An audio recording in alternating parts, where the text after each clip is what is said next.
Aujourd'hui, je vais vous parler d'un livre qui a été édité chez J'ai lu. C'est La cicatrice de Bruce Lowery. La cicatrice est un roman qui a d'abord été écrit en français par l'auteur américain Bruce Lowery. J'arrive pas à le dire. En 1960. Il raconte l'histoire de Jeff qui est rejeté par ses camarades de classe à cause de sa cicatrice de son bec de lièvre qui va sombrer peu à peu dans une coupable solitude. L'ouvrage a été récompensé 2 fois par le prix Rivarol en 1961 et par le prix de l'Académie française en 1962. Je vais vous faire un bref résumé. Donc, c'est l'histoire de Jeff qui a 13 ans, qui souffre d'une malformation, donc une cicatrice qui est à la lèvre et qu'on appelle un bec de lièvre. Le nom du garçon, c'est Jeff, et il va subir tout au long du roman les moqueries, les insultes, jusqu'au jour où il va trouver l'amitié auprès de Willy, le meneur de l'école, et sa vie va s'en trouver changée.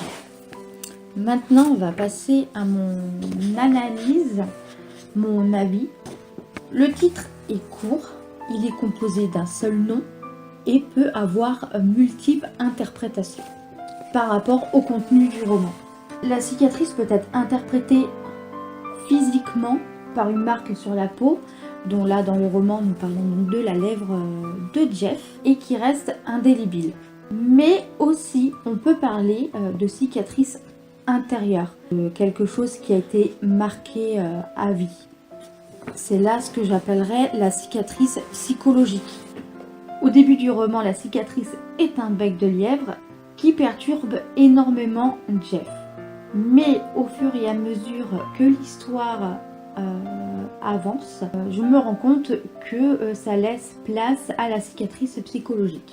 Que la cicatrice physique a de moins en moins d'importance. Parlons justement psychologie. Ce roman en est. Jeff, là nous lisons le point de vue de Jeff, qui exprime ses sentiments, ses craintes, ce qu'il ressent tout au long du roman. Ce qui nous aide à comprendre le comportement de Jeff et de sa vie intérieure, de ses moindres pensées.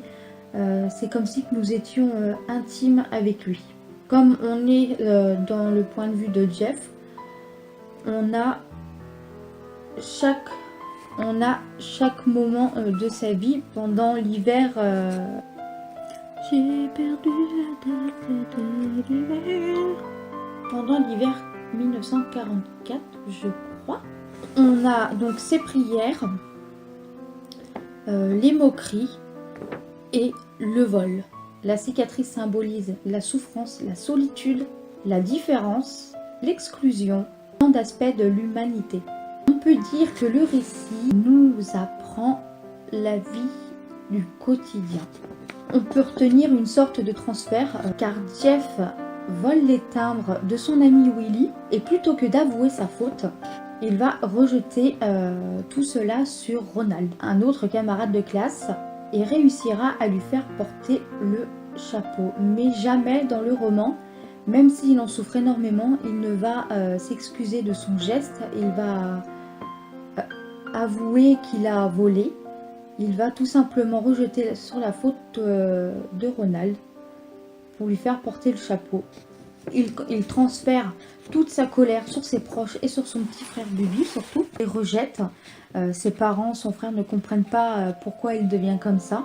Et au lieu d'avouer sa faute et de demander pardon, il change complètement de caractère.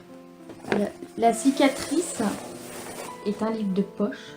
Lorsqu'on observe cette même couverture, on aperçoit un petit garçon qui regarde donc par-dessus un mur avec un peu de grillage. On ne voit pas du tout son visage. La couverture n'est pas tellement importante puisque d'un livre à un autre, les couvertures diffèrent, elles changent constamment. La première couverture représente un petit garçon qui marche dans la neige. La seconde représente donc Jeff qui prend Willy dans ses bras quand ils jouent ensemble pour la première fois. Sur la troisième, nous avons donc Jeff qui regarde les autres garçons jouer. La quatrième représente donc un groupe de garçons avec un autre au centre pour les moqueries. La cinquième représente un autre garçon qui marche dans la neige comme la première. La sixième, c'est la couverture que je possède. La dernière couverture, nous voyons un garçon qui regarde le mur avec un chapeau fait en journal qui, selon moi, représente le fait que les autres le traitent d'idiot. Mais un garçon dessus est toujours présent. Je trouvais que le titre était plutôt intriguant. Par la suite, je me suis rendu compte qu'il avait une signification plus profonde. Le titre n'était pas du tout trompeur par rapport au contenu du roman. J'ai entendu dire que le roman était un roman scolaire. Beaucoup de personnes m'ont dit qu'ils l'avaient lu à l'école. Et je n'en savais pas du tout. Mais après l'avoir lu, je me rends compte qu'effectivement c'est un livre scolaire puisqu'il y a une morale à l'intérieur. J'en reviens à l'histoire. L'histoire est courte et intéressante. Les mots sont simples et fluides et très faciles à comprendre. L'histoire est captivante et particulière. J'ai beaucoup apprécié l'esprit de famille comme il était retranscrit dans le roman. Ça reflète beaucoup l'époque. J'ai bien aimé aussi, la confiance que les parents avaient envers leurs enfants. La fierté qu'ils avaient pour eux et à quel point ils étaient fiers quand ils faisaient une bonne action.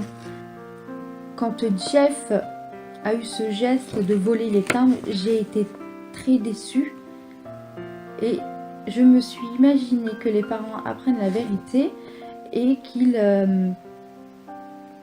qu'ils soient très en colère, mais au final non, puisque du coup Jeff n'avouera pas sa faute et réussira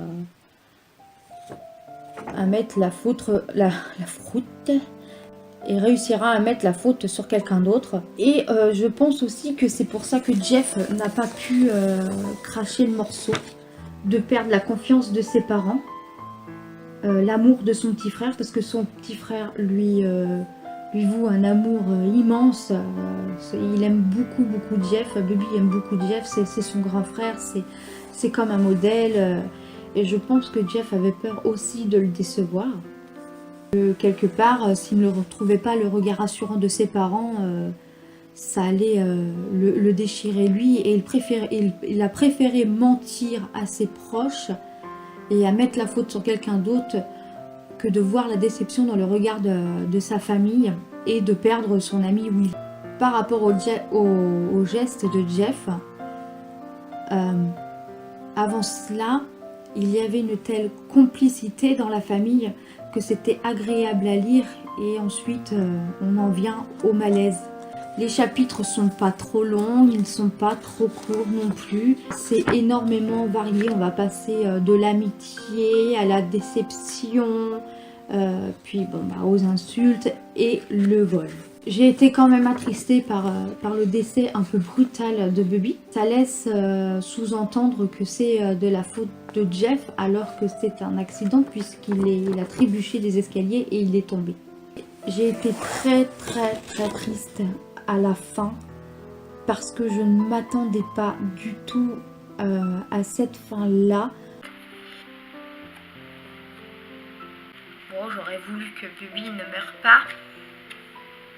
J'aurais voulu qu'il soit toujours vivant à faire découvrir ses œufs de Pâques à son frère et à ses parents, mais l'auteur en a décidé autrement et tant pis. Même si j'aurais voulu un happy end, ça n'aurait pas été possible puisqu'il y a quand même un message qui est transcrit, qui est écrit tout au long du roman. Et que s'il y avait eu un happy end, est-ce que ce message de moralité serait-il passé? Je pense pas. Je pense que c'était quand même nécessaire au roman et que si l'auteur en a décidé ainsi, c'est que ça devait être écrit comme ça. Puisque c'est lui qui l'a écrit, de toute façon, il fait ce qu'il veut. On ouvre le roman avec une cicatrice physique et on referme le roman avec une cicatrice intérieure et psychologique. Et surtout, la sensibilité est mise à l'épreuve. J'ai apprécié de lire ce roman, bien que ce soit un classique et contemporain, si je ne dis pas de bêtises et si je me souviens, et qu'il soit scolaire du coup.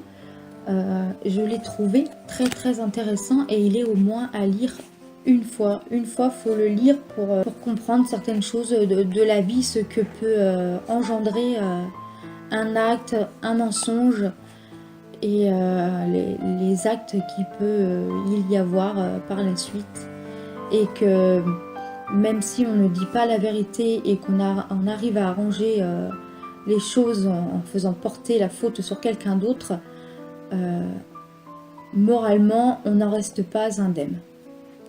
Je conseille ce livre. Je lui mets donc une note de 4,5 sur 5. J'espère que cette vidéo vous aura plu et j'espère vous retrouver bientôt pour mes nouvelles aventures littéraires.